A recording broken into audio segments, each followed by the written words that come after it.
জুয়ার বিষয়ে একটা ব্যবস্থা নেব।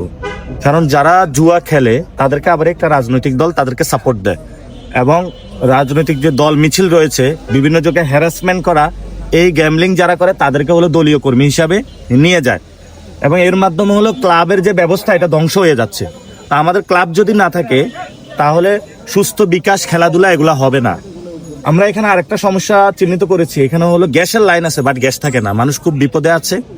আরেকজন আজকে আমাকে মেসেজ পাঠিয়েছে, বাংলাদেশের পরিবহন সেক্টরে ব্যাপক হারে চাঁদাবাজি চলতেছে।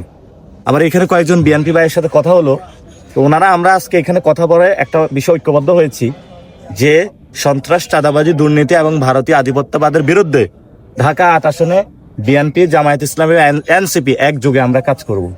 ওনারা হাত তুলে আজকে আমরা একসাথে হাত দিয়ে সবাই একসাথে হাত মিলিয়েছি যে সন্ত্রাস, চাঁদাবাজ, দুর্নীতি এবং ভারতীয় আধিপত্যবাদের বিরুদ্ধে একসাথে কাজ করব। তো আমরা সবার কাছে যাচ্ছি, ব্যাপক সাড়া পাচ্ছি। আশা করি যে শাপলাকলির জয় হবে ইনশাল্লাহ 12 তারিখে।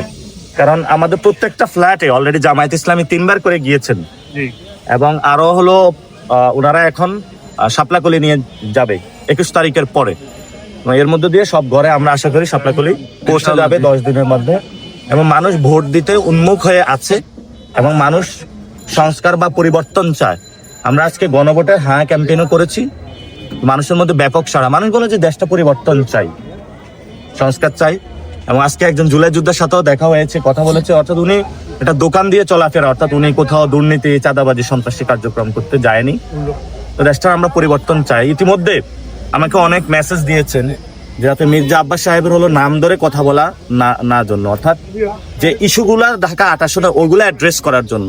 তো আমি আজকে থেকে কোনো ব্যক্তি নয়, আমি হলো যেখানে মানুষ যে সমস্যাগুলা ফেস করতেছে ওগুলা নিয়ে কথা বলবো। আজকে গ্যাসের সমস্যা পেয়েছি, জুয়া সমস্যা পেয়েছি, মাদকের সমস্যা পেয়েছি। আমরা ভবিষ্যতে যেখানে যে সমস্যাগুলো পাবো সেগুলো নিয়ে কথা বলবো। অর্থাৎ আমি কি কথা বলবো এটা আমাকে মানুষ মেসেজ দিচ্ছে।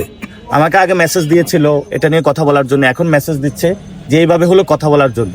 অর্থাৎ জনগণ যেভাবে চায় আমি সেভাবেই জনগণের সামনে হাজির হবো ইনশাআল্লাহ। সবাই দোয়া করবেন।